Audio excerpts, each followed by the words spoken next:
Welcome to The Explainer. Okay, so we are 3 days into the Hatsu Basho, the New Year's Grand Sumo Tournament for 2026.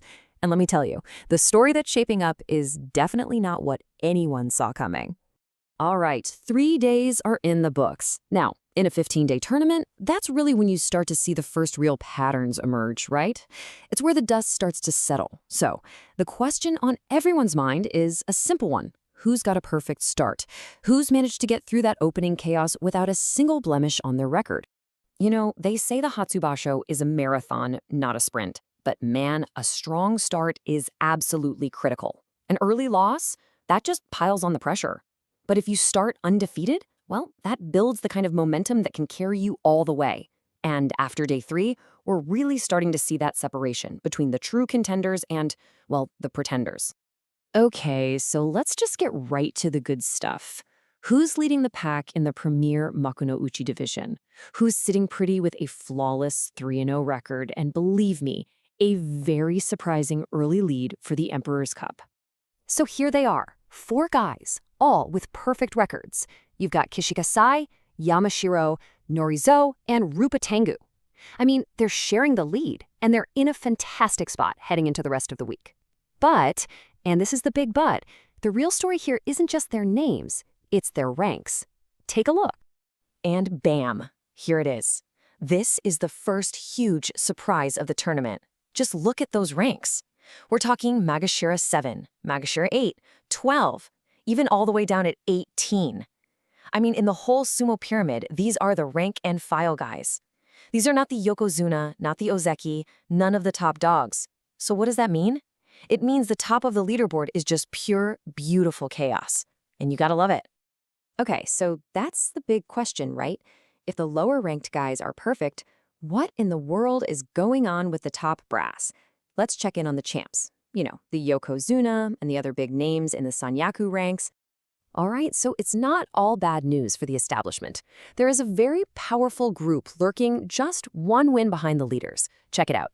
2 grand champions, Yumezukuri and Kakoshoyami, are sitting at a solid 2-1. And right there with them, you've got Sekiwake Trender and Komusubi Sumyo.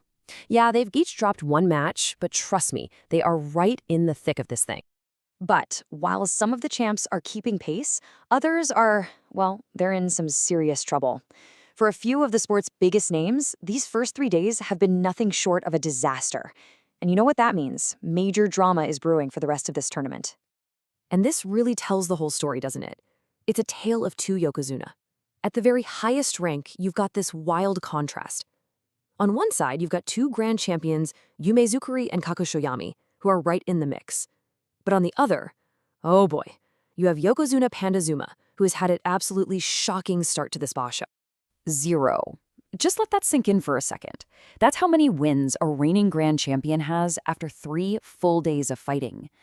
A yokozuna starting a tournament 0-3, that is a massive story. The pressure on him right now to turn things around is just gonna be immense, because a record this bad can even start whispers about retirement. It's that serious. And, you know, Pandazuma isn't completely alone in this. The big one is Sekiwake Kotonomi, another really high-ranking champion who is also amazingly 0-3.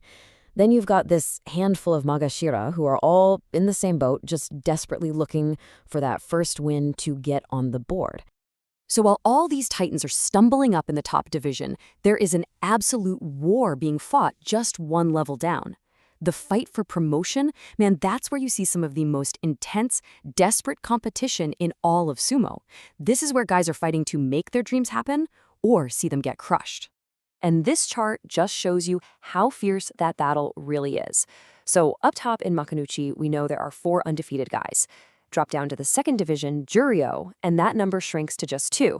But then look at the 3rd division, Makushita. The number of undefeated wrestlers just completely explodes. It's kind of crazy. Yeah, 23. That is not a typo. 23 wrestlers in the Makushita division alone are still sitting with a perfect 3-0 record. It just goes to show you what an absolute dogfight it is to climb the ranks. I mean, all these guys are fighting tooth and nail for just a few precious promotion spots into those salaried ranks. The competition is just brutal. So, there you have it. After 3 really dramatic days, the stage is set. We've got our surprise leaders, we've got our struggling giants, and we've got a whole bunch of really compelling questions that are going to get answered over the next 12 days. It's going to be good.